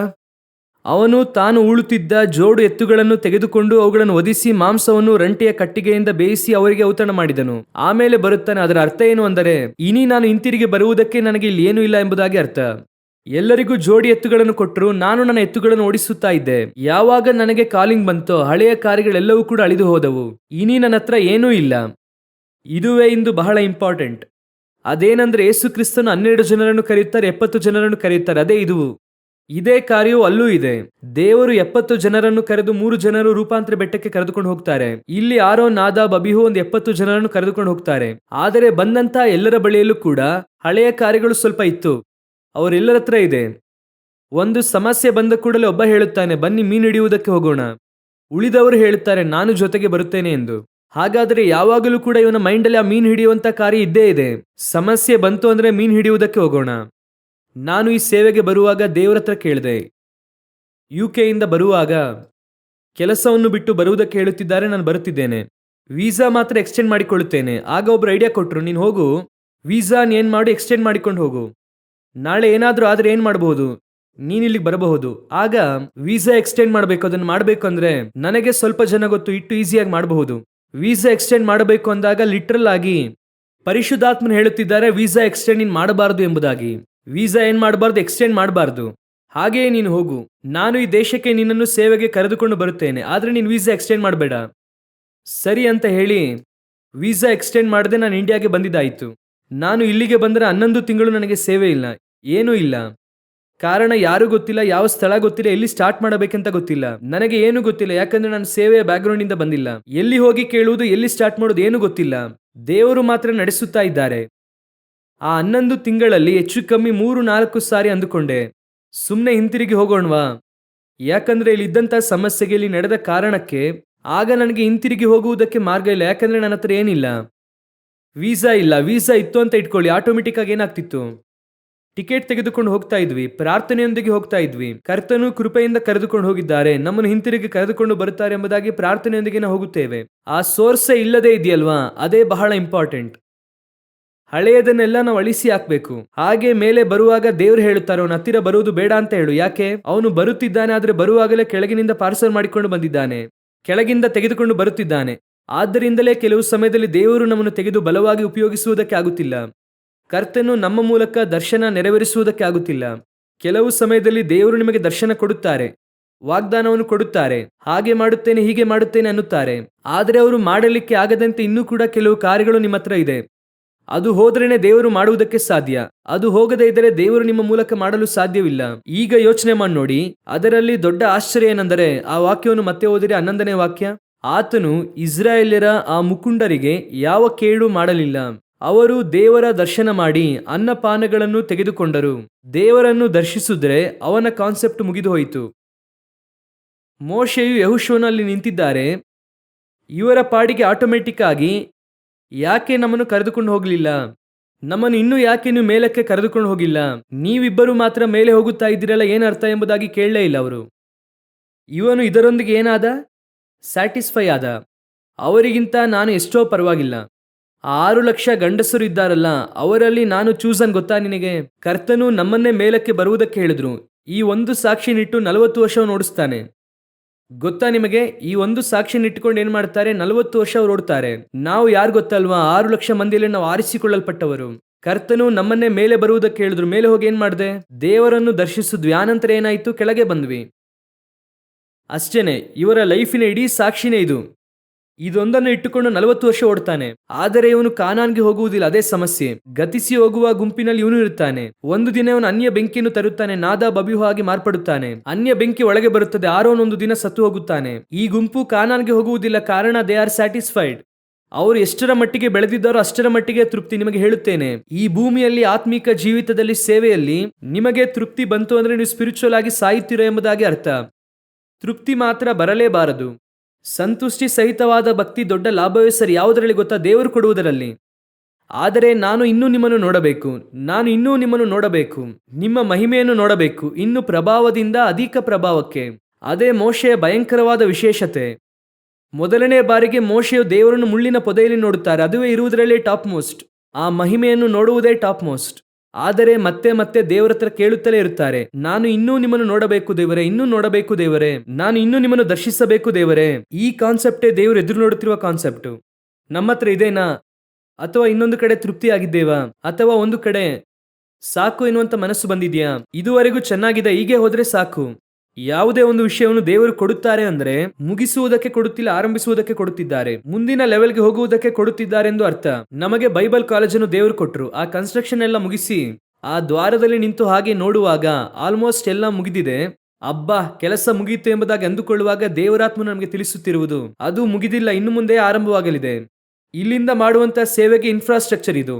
ಇನ್ಫ್ರಾಸ್ಟ್ರಕ್ಚರ್ ಅನ್ನು ನೋಡಿ ನೀನು ಸ್ಯಾಟಿಸ್ಫೈ ಆದೆ ಅಂದ್ರೆ ಅದರೊಂದಿಗೆ ಕೂತುಕೊಳ್ಳುತ್ತೇವೆ. ಆ ನಂತರ ಅಲ್ಲಿ ಏನ್ ನಡೆಯುವುದಿಲ್ಲ, ಸೇವೆ ನಡೆಯುವುದಿಲ್ಲ. ನಮ್ಮ ಜೀವಿತದಲ್ಲಿ ಪ್ರಯಾಣ ಮಾಡುತ್ತಲೇ ಇರಬೇಕು. ಕೂತುಕೊಂಡು ತಿಂದು ಕುಡಿಯುವಂತಹ ಸಮಯವಿಲ್ಲ, ಅದು ಯಾವುದೇ ಸ್ಟೇಜ್ ಆಗಿದ್ದರು. ಕೆಳಗೆ ಕೂತುಕೊಂಡು ತಿಂದು ಕುಡಿದರೂ ಕೂಡ ತಪ್ಪೇನೆ. ಒಂದು ಹಂತ ಆತ್ಮಿಕ ಜೀವಿತದಲ್ಲಿ ಮೇಲಕ್ಕೆ ಹೋಗಿ ಅಲ್ಲಿ ಕೂತು ತಿಂದು ಕುಡಿದರೂ ಕೂಡ ತಪ್ಪೇನೆ. ಕೂತುಕೊಳ್ಳುವುದಕ್ಕೆ ಕೆಲಸವೇ ಇಲ್ಲ. ಯಾವಾಗ ನಿಮಗೆ ಚೇರ್ ಹಾಕಿಕೊಂಡು ಏಲಿಯ ಹಾಗೆ ಕೂತುಕೊಳ್ಳಬೇಕೆಂದು ಅನಿಸುತ್ತದೋ ಒಂದು ದಿನ ಹಿಂದಕ್ಕೆ ಹಾಗೆ ಬೀಳುತ್ತೀರಾ ಎಂದು ಅರ್ಥ. ಶ್ರೇಷ್ಠ ಹೋರಾಟವನ್ನು ಹೋರಾಡಿದ್ದೇನೆ, ಓಟವನ್ನು ಮುಗಿಸಿದ್ದೇನೆ. ಎಲ್ಲಿ ಮುಗಿಸಬೇಕು? ಪರಲೋಕದಲ್ಲಿ ಮುಗಿಸಬೇಕು. ನಾವು ಇಲ್ಲೇ ಕೂತುಕೊಂಡು ತೃಪ್ತಿ ಆಗ್ಬಾರ್ದು. ಆಗ ಪರವಾಗಿಲ್ಲ, ಒಂದು 50-60 ವರ್ಷ ಓಡಿದ್ದೇವೆ, ಸ್ವಲ್ಪ ಎಲ್ಲ ರೆಡಿ ಆಯಿತು, ಒಂದು ಚರ್ಚನ್ನು ಕಟ್ಟಿ ಮುಗಿಸಿದ್ದಾಯಿತು, ಮಕ್ಕಳಿಗೆ ಮದುವೆ ಮಾಡಿಸಿದ್ದಾಯಿತು, ಮೊಮ್ಮಕ್ಕಳನ್ನು ನೋಡಿದ್ದಾಯಿತು, ಇನಿ ಕರ್ತನು ಕರೆದ್ರೆ ಹೋಗುವುದಷ್ಟೇನೆ, ಸ್ತೋತ್ರ ಸ್ತೋತ್ರ ಸ್ತೋತ್ರ ಎಂಬುದಾಗಿ ಬೆಳಗ್ಗೆ ಚೇರಲ್ಲಿ ಕೂತುಕೊಳ್ಳುವ ಕೆಲಸ ನಮಗಿಲ್ಲ. ಆ ರೀತಿಯಾದ ಜೀವಿತ ನೀವು ಬಯಸುವುದಾದ್ರೆ ನೀವು ತಿಂದು ಕುಡಿದು ಕೂತುಕೊಳ್ಳುವಂತ ಆರೋನಿನ ಗುಂಪು, ನಾದಾಬ್ ಅಬೀಹು ಗುಂಪು ಎಂಬುದಾಗಿ ಅರ್ಥ. ನಮ್ಮ ಕೆಲಸ ಇನ್ನೂ ಪ್ರಯಾಣ ಮಾಡಿ ಮೇಲೆ ಹೋಗಬೇಕು. ಓದಿರಿ ವಿಮೋಚನಕಾಂಡ ಪುಸ್ತಕ 24ನೇ ಅಧ್ಯಾಯ 13ನೇ ವಾಕ್ಯ. ಮೋಶೆ ತನ್ನ ಶಿಷ್ಯನಾದ ಯೆಹೋಶುವನ ಸಮೇತ ಎದ್ದು ದೇವರ ಬೆಟ್ಟದ ಮೇಲಕ್ಕೆ ಹೋದನು. ಹಾಗೆ 14ನೇ ವಾಕ್ಯ ಓದಿರಿ. ಮೊದಲು ಅವನ ಹಿರಿಯರಿಗೆ, ನಾವು ತಿರುಗಿ ನಿಮ್ಮ ಬಳಿಗೆ ಬರುವ ತನಕ ನೀವು ಇಲ್ಲೇ ಕಾದುಕೊಂಡಿರಿ. ಆರೋನನು ಹೂರನು ನಿಮ್ಮ ಬಳಿಯಲ್ಲಿದ್ದಾರಷ್ಟೇ, ಯಾವನಿಗಾದರೂ ವ್ಯಾಜ್ಯವಿದ್ದ ಪಕ್ಷಕ್ಕೆ ಅವರ ಹತ್ತಿರಕ್ಕೆ ಹೋಗಲಿ ಎಂದು ಹೇಳಿದನು. ಇವರು ನಾನು ಇನ್ನೂ ಸ್ವಲ್ಪ ಮೇಲೆ ಹೋಗುತ್ತೇನೆ ಅನ್ನುತ್ತಾರೆ. ಎಲ್ಲಿ ಹೋಗುತ್ತೇನೆ? ಇನ್ನೂ ಕೂಡ ಬೆಟ್ಟದ ತುದಿಗೆ ಹೋಗುತ್ತೇನೆ ಅನ್ನುತ್ತಾರೆ. ಒಬ್ಬರಾದ್ರೂ ನಾನು ಬರುತ್ತೇನೆ ಅಂತ ಕೇಳಿದ್ರ? ಯಾರಾದ್ರೂ ಕೇಳಿದ್ರ? ಏನ್ ಮೋಶೆ, ನೀನು ಯೆಹೋಶುವನನ್ನು ಮಾತ್ರ ಕರೆದುಕೊಂಡು ಹೋಗ್ತಿದ್ಯಾ, ನಮ್ಮನ್ನ ಯಾಕೆ ಕರ್ಕೊಂಡು ಹೋಗ್ತಿಲ್ಲ ಅಂತ ಕೇಳಿದ್ರ ಅವರು? ಸರಿ, ಆಸೆ ಆದ್ರೂ ಪಟ್ರ? ಈಗ ನೋಡಿ, ಎಲಿಯ ಮೇಲೆ ಹೋಗುತ್ತಾರೆ, ಎಲಿಷನಿಂದ ಮೇಲೆ ಹೋಗುವುದಕ್ಕೆ ಆಗಲ್ಲ ಅಂತ ಗೊತ್ತು. ಆದರೆ ಅವರು ಆಸೆ ಪಟ್ಟರು. ಏನ್ ಆಸೆ ಪಟ್ರು? ನಿಮ್ಮ ಬಳಿ ಇರುವಂತದ್ದು 2ರಷ್ಟು ನನಗೆ ಬೇಕು. ಒಂದು ಆಸೆ ಏನ್ರಿ? ಯೆಹೋಶುವನನ್ನು ಮಾತ್ರ ಕರೆದುಕೊಂಡು ಹೋಗ್ತಿದ್ದೀರಾ? ಮೋಶೆಯನ್ನು ತಾನೇ ದೇವ್ರು ಕರೆದಿದ್ದು, ಯೆಹೋಶುವನನ್ನು ಕರೆದುಕೊಂಡು ಹೋಗ್ತಿದ್ದೀರಾ? ನಮ್ಮನ್ನು ಯಾಕೆ ಕರ್ಕೊಂಡು ಹೋಗ್ಲಿಲ್ಲ ಅಂತ ಕೇಳಿದ್ರ? ಅವನು ತಿಂದು ಕುಡಿಯುತ್ತಾ ಸಂತೋಷವಾಗಿದ್ದಾನೆ ಅಷ್ಟೇನೆ. ಪರವಾಗಿಲ್ಲ, ನೀವು ಹೋದ್ರಾ? ಹೌದು, ನಾವು ಹೋಗುತ್ತೇವೆ. ಹಾಗಾದ್ರೆ ನಾವು ವೆಯ್ಟ್ ಮಾಡುತ್ತೇವೆ. ಏನ್ ಮಾಡುತ್ತೀರಾ? ನಾವು ಊಟ ಕಟ್ಟಿಕೊಂಡು ಬಂದಿದ್ದೇವೆ, ಅದನ್ನು ತಿನ್ನುತ್ತೇವೆ. ನಾಳೆಗೆ ಚಿತ್ರಾನ್ನ ಇದೆ, ನಾಡಿದ್ದು ಪುಳಿಯೋಗರೆ ಇದೆ, ನೀವು ಬರುವ ತನಕ ವೆಯ್ಟ್ ಮಾಡುತ್ತೇವೆ. 40 ದಿನ ಆಗುತ್ತೆ, 40 ದಿನದ ತನಕ ಆಹಾರ ಇದೆ, ಡೋಂಟ್ ವರಿ, ನಾವು ತಿಂದು ಆರಾಮಾಗಿರುತ್ತೇವೆ. ಹಾಗಾದ್ರೆ ನೀವು ಮೇಲೆ ಬರುವುದರ ಕುರಿತು ಅದು ನೀವೇ ಹೋಗಿ. ಅದಕ್ಕೆ ಒಂದು ಗ್ರೂಪ್ ಆಸೆನೆ ಪಡುವುದಿಲ್ಲ, ಸ್ಪಿರಿಚುವಲ್ ಆಗಿ ಬೆಳೆಯಬೇಕೆಂಬುದಾಗಿ ಆಸೆನೆ ಪಡುವುದಿಲ್ಲ. ಈಗ ಇನ್ನೊಂದು ಗ್ರೂಪ್ ಇದೆ. ಈ ಗ್ರೂಪಿನೊಂದಿಗೆ ನೀವು ಕೂತುಕೊಂಡರೆ ನೀವು ಕೂಡ ಒಂದು ದಿನ ತಿಂದು ಕುಡಿದು ಸ್ಯಾಟಿಸ್ಫೈ ಆಗಿ ಇವರೊಂದಿಗೆ ಸತ್ತು ಹೋಗುತ್ತೀರಾ. ಈಗ ಮೋಶೆ ಹೇಳುತ್ತಾರೆ, ಆ 14ನೇ ವಾಕ್ಯ ಓದಿರಿ. ಅವನು ಹಿರಿಯರಿಗೆ, ನಾವು ತಿರುಗಿ ನಿಮ್ಮ ಬಳಿಗೆ ಬರುವ ತನಕ. ಯಾಕೆ ಯೆಹೋಶುವನ ಜೊತೆಗೆ ಹೋದ? ಇದುವೇ ಮುಂದಿನ ಸ್ಟೇಜ್. 70 ಮಂದಿಯೂ ಇದ್ದರು. ಮೋಶೆ ಮೇಲೆ ಹೋಗುತ್ತಾರೆ. ಅವರು ಹೋಗುವಾಗ ಜೊತೆಗೆ ಯೆಹೋಶುವನು ಯಾಕೆ ಹೋದ? ಮೋಶೆ ಯೆಹೋಶುವನನ್ನು ನೋಡಿ ಹೇಳಲಿಲ್ಲ, ನೀನು ಇಲ್ಲೇ ಇರು ಎಂಬುದಾಗಿ. ಹಾಗೆ ಹೇಳಲಿಲ್ಲ. ಈಗ ಎಲಿಯ ಎಲಿಷನನ್ನು ನೋಡಿ ಹೇಳಿದ ಹಾಗೆ, ನೀನು ಯಾಕೆ ನಾನು ಹಿಂಬಾಲಿಸುತ್ತಿದ್ಯಾ, ನಿನಗೇನು ಬೇಕು ಎಂಬುದಾಗಿ ಕೇಳಿದ ಹಾಗೆ ಮೋಶೆ ಯೆಹೋಶುವನಿಗೆ ಏನ್ ಮಾಡಲಿಲ್ಲ? ಆ ಪ್ರಶ್ನೆ ಕೇಳಲಿಲ್ಲ. ಹಾಗಾದ್ರೆ ಏನ್ ಮಾಡುತ್ತಾರೆ? ನಾವು ಹಿಂತಿರುಗಿ ಬರುವ ತನಕ. ಹಾಗಂದ್ರೆ ಏನು ಅರ್ಥ? ನಾವಿಬ್ಬರು ಹೋಗುತ್ತೇವೆ ಎನ್ನುವುದು ಕನ್ಫರ್ಮ್ ಆಗಿದೆ. ಯಾರಿಗೆ ಕನ್ಫರ್ಮ್ ಆಗಿದೆ? ಮೋಶೆಗೆ ಕನ್ಫರ್ಮ್ ಆಗಿದೆ, ಯೆಹೋಶುವನಿಗೂ ಕನ್ಫರ್ಮ್ ಆಗಿದೆ. ಕರ್ತನೂ ತಡೆಯಲಿಲ್ಲ, ಇವರೂ ಕೇಳಲಿಲ್ಲ. ಯೆಹೋಶುವನು ಜೊತೆಗೆ ಹೋಗುತ್ತಾ ಇದ್ದಾನೆ. ಹಾಗಾದ್ರೆ ಇನ್ನೊಂದು ಗುಂಪು ಕೂಡ ಇದೆ. ಅದು ಮೋಶೆಗೆ ಮಾತ್ರ ಸ್ಥಳವಲ್ಲ, ಯೆಹೋಶುವನು ಜೊತೆಗೆ ಹೋಗಬಹುದು. ನಿಮ್ಮೊಂದಿಗೆ ಇನ್ನೊಬ್ಬರು ಕೂಡ ಟ್ರಾವೆಲ್ ಮಾಡುತ್ತಾರೆ, ಅದೇ ಇಂಪಾರ್ಟೆಂಟ್. ನಿಮ್ಮೊಂದಿಗೆ ಇನ್ನೊಬ್ಬರು ಏನ್ ಮಾಡುತ್ತಾರೆ? ಟ್ರಾವೆಲ್ ಮಾಡುತ್ತಾರೆ, ಇನ್ನೂ ಮೇಲೆ ಬರುತ್ತಾರೆ. ಯಾರು ಬರುತ್ತಾರೆ ಗೊತ್ತಾ? ನಿಮ್ಮ ದರ್ಶನವನ್ನು ನೆರವೇರಿಸುವಂತ ಇನ್ನೊಬ್ಬನು ಮಾತ್ರವೇ ನಿಮ್ಮೊಂದಿಗೆ ಟ್ರಾವೆಲ್ ಮಾಡುವುದಕ್ಕೆ ಸಾಧ್ಯ. ಅದು ಹೇಗ್ರಿ ಯೆಹೋಶುವನು ಟ್ರಾವೆಲ್ ಮಾಡುವುದು? ದರ್ಶನವನ್ನು ನೆರವೇರಿಸುವವನು ನಮಗೆ ಅರ್ಥವಾಗ್ಲಿಲ್ಲ ಅಂದ್ರೆ ನೀವು ಆ ವಾಕ್ಯವನ್ನು ಮತ್ತೊಂದು ಸಾರಿ ಓದಿರಿ, ನಿಮಗೆ ಈಸಿಯಾಗಿ ಅರ್ಥವಾಗುತ್ತದೆ. ವಿಮೋಚನಕಾಂಡ ಪುಸ್ತಕ 3ನೇ ಅಧ್ಯಾಯ 8-10 ವಾಕ್ಯವನ್ನು ಓದಿರಿ. ವಿಮೋಚನಕಾಂಡ ಪುಸ್ತಕ 3ನೇ ಅಧ್ಯಾಯ 8 ಹಾಗೂ 10ನೇ ವಾಕ್ಯ ಓದಿರಿ. ಆದ ಕಾರಣ ಅವರನ್ನು ಐಗುಪ್ತ್ಯರ ಕೈಯೊಳಗಿಂದ ತಪ್ಪಿಸುವುದಕ್ಕೂ ಆ ದೇಶದಿಂದ ಬಿಡಿಸಿ ಹಾಲು ಜೇನು ಹರಿಯುವ ವಿಸ್ತಾರವಾದ ಒಳ್ಳೆ ದೇಶಕ್ಕೆ, ಅಂದರೆ ಕಾನಾನ್ಯರು, ಹಿತ್ತಿಯರು, ಅಮೋರಿಯರು, ಪೆರೇಜಿಯರು, ಹಿವ್ವಿಯರು, ಯೆಬೂಸಿಯರು ವಾಸವಾಗಿರುವ ದೇಶಕ್ಕೆ ನಡೆಸಿಕೊಂಡು ಹೋಗುವುದಕ್ಕೆ ಇಳಿದು ಬಂದಿದ್ದೇನೆ. ನಡೆಸಿಕೊಂಡು ಹೋಗುವುದಕ್ಕೆ ಇಳಿದು ಬಂದಿದ್ದೇನೆ. 2 ಕೆಲಸವನ್ನು ಹೇಳುತ್ತಾರೆ. ಒಂದು ಬಿಡುಗಡೆ ಮಾಡುವುದಕ್ಕೆ, ಇನ್ನೊಂದು ನಡೆಸಿಕೊಂಡು ಹೋಗುವುದಕ್ಕೆ ಇಳಿದು ಬಂದಿದ್ದೇನೆ. 10ನೇ ವಾಕ್ಯ. ಆದುದರಿಂದ ನನ್ನ ಜನರಾಗಿರುವ ಇಸ್ರಾಯೇಲ್ಯರನ್ನು ಐಗುಪ್ತ ದೇಶದಿಂದ ಹೊರಗೆ ಬರಮಾಡುವುದಕ್ಕೆ ನಿನ್ನನ್ನು ಫರೋಹನ ಬಳಿಗೆ ಕಳುಹಿಸುತ್ತೇನೆ, ಬಾ ಅಂದನು. ಆಮೇಲೆ ಅಷ್ಟೇನೇ ಇದೆ. ಆ ನಂತರ ಮೋಶೆ ಮಾತಾಡುವುದಕ್ಕೆ ಆರಂಭಿಸುತ್ತಾರೆ. ದೇವರು ಹೇಳಿದ್ದು 2 ಕೆಲಸ. ಒಂದು, ನೀನು ಐಗುಪ್ತ್ಯರ ಕೈಯೊಳಗಿಂದ ಜನರನ್ನು ಏನ್ ಮಾಡ್ತೀಯಾ? ತಪ್ಪಿಸುತ್ತೀಯ. ಎರಡನೆಯದು, ನಾನು ಹಾಲು ಜೇನು ಹರಿಯುವ ದೇಶಕ್ಕೆ ಸೇರಿಸುತ್ತೇನೆ. ಈ 2 ಕೆಲಸಗಳಲ್ಲಿ ಒಂದು ನೀನು ಮಾಡುತ್ತೀಯ. ಐಗುಪ್ತ್ಯರ ಕೈಯೊಳಗಿಂದ ಇಸ್ರಾಯೇಲ್ಯರನ್ನು ಏನ್ ಮಾಡುತ್ತೀಯ? ತಪ್ಪಿಸುತ್ತೀಯ. ಎರಡನೇ ಕೆಲಸ ಯಾರು ಮಾಡಬೇಕು? ಓದಿರಿ ಯೆಹೋಶುವನ ಪುಸ್ತಕ 1ನೇ ಅಧ್ಯಾಯ 6ನೇ ವಾಕ್ಯ. ಸ್ಥಿರಚಿತ್ತನಾಗಿರು, ಧೈರ್ಯದಿಂದ ಇರು, ಯಾಕಂದರೆ ನಾನು ಈ ಜನರ ಪಿತೃಗಳಿಗೆ ಪ್ರಮಾಣ ಮಾಡಿ ಕೊಟ್ಟ ದೇಶವನ್ನು ಇವರಿಗೆ ನೀನೇ ಸ್ವಾಧೀನಪಡಿಸಬೇಕು. ಹಾಗಾದ್ರೆ ದೇವರು ವಿಮೋಚನಾ ಕಾಂಡ 3:8-10 ಹೇಳಿದಂತ 2 ಕೆಲಸವನ್ನು, ಒಂದು ಮೋಶೆ ಹತ್ರ ಇದೆ, ಇನ್ನೊಂದು ಯಾರ ಹತ್ರ ಇದೆ? ಯೆಹೋಶುವನ ಹತ್ರ ಇದೆ. ಈ ದರ್ಶನವನ್ನು ನೆರವೇರಿಸುವಂತ ಇನ್ನೊಬ್ಬ ಜೊತೆಗೆ ಇರುತ್ತಾನೆ. ಅವನು ಮಾತ್ರ ನಿಮ್ಮೊಂದಿಗೆ ಬೆಟ್ಟವನ್ನು ಹತ್ತಿ ಬರುವುದಕ್ಕೆ ಸಾಧ್ಯ, ಬೇರೆ ಯಾರಿಂದಲೂ ಸಾಧ್ಯವಿಲ್ಲ. ಒಂದೇ ದರ್ಶನದಲ್ಲಿ 2 ಭಾಗ, ಒಂದು ಕರೆಯುವಿಕೆಯ 2 ಭಾಗ. ಈಗ ಯೋಚನೆ ಮಾಡಿ ನೋಡಿ, ನಾನು ಹೇಳುವಂತ ಎಲ್ಲದರಲ್ಲೂ ಕೂಡ 2 ಇರುತ್ತದೆ. ನಿಮ್ಮಿಂದ ಸಾಧ್ಯವಾದರೆ ಯೋಚನೆ ಮಾಡಿ ನೋಡಿ. ಒಂದು, ಫಸ್ಟು ಎಲಿಯನ ಕೆಲಸ ಏನು? ಆಕಾಶದಿಂದ ಬೆಂಕಿಯನ್ನು ಇಳಿಸಿ ಇಸ್ರಾಯೇಲನ್ನು ಶುದ್ಧೀಕರಿಸಿ ಎಲ್ಲವನ್ನು ಮಾಡಬೇಕು. ನೆಕ್ಸ್ಟು ಎಲೀಷನು ಹೋಗಿ ಆಹಾಬನನ್ನು, ಅಜಾಯೇಲನನ್ನು ಅಭಿಷೇಕ ಮಾಡಿ ಅರಸರನ್ನು, ಯಾಜಕರನ್ನು ರೂಪಿಸಬೇಕು. ಇವರಿಬ್ಬರು ಸೇರಿ ಒಂದು ಮಿನಿಸ್ಟ್ರಿ. ಈಗ ಸ್ನಾನಿಕನಾದ ಯೋಹಾನನು ಯೇಸುವಿಗಾಗಿ ದಾರಿ ಸಿದ್ಧ ಮಾಡಬೇಕು. ಯೋರ್ದಾನ್ವರೆಗೂ ಕೆಲಸ ಮಾಡಬೇಕು. ಯೇಸು ಕ್ರಿಸ್ತನ ಊರೊಳಗೆ ಕೆಲಸ ಮಾಡಬೇಕು. ಅವರು ಯೋರ್ದಾನ್ ದಾಟುವುದಿಲ್ಲ. ಇವರಿಬ್ಬರು ಸೇರಿ ಒಂದು ಸೇವೆಯನ್ನು ಮಾಡಬೇಕು. ಒಂದು ದರ್ಶನದ 2 ಭಾಗ. ನಾನು ಹೇಳುವುದು ಅರ್ಥವಾಗುತ್ತಿದೆಯಾ? ಈ ರೀತಿಯಾಗಿ ದರ್ಶನದ 2 ಭಾಗ ಅನೇಕರಿಗೆ ಇರುತ್ತದೆ. ಇಬ್ಬರು ಸೇರಿ ಮಾಡುತ್ತಾರೆ. ಒಂದು ಕೆಲಸವನ್ನು ಇಬ್ಬರು ಸೇರಿ ಮಾಡುತ್ತಾರೆ. ಇದೇನೆ ಮೋಶೆ ಬಿಡುಗಡೆ ಮಾಡುತ್ತಾರೆ, ಯೆಹೋಶುವನು ಕರ್ಕೊಂಡು ಹೋಗಿ ಸೇರಿಸುತ್ತಾರೆ. ಚೆನ್ನಾಗಿ ಗಮನಿಸಿರಿ. ದಾವೀದನು ಒಂದು ಕೆಲಸವನ್ನು ಮಾಡುತ್ತಾರೆ, ಮುಗಿಸುವ ಕೆಲಸವನ್ನು ಸೊಲೊಮೋನನು ಮಾಡುತ್ತಾರೆ. ಅರ್ಥವಾಗುತ್ತಿದೆಯಾ? ಯೋವಾಬನು ದಾವೀದನು ಸೇರಿ ಒಂದು ಕೆಲಸವನ್ನು ಮಾಡುತ್ತಾರೆ.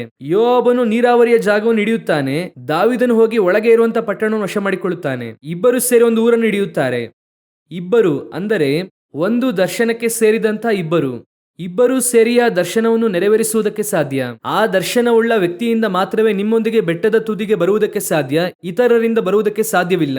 ಅವರು ಬೇರೆ ದರ್ಶನವುಳ್ಳವರು, ಅರ್ಧದಲ್ಲೇ ಕೂತುಕೊಳ್ಳುತ್ತಾರೆ, ತಿನ್ನುತ್ತಾರೆ, ಎಲ್ಲ ಮಾಡುತ್ತಾರೆ.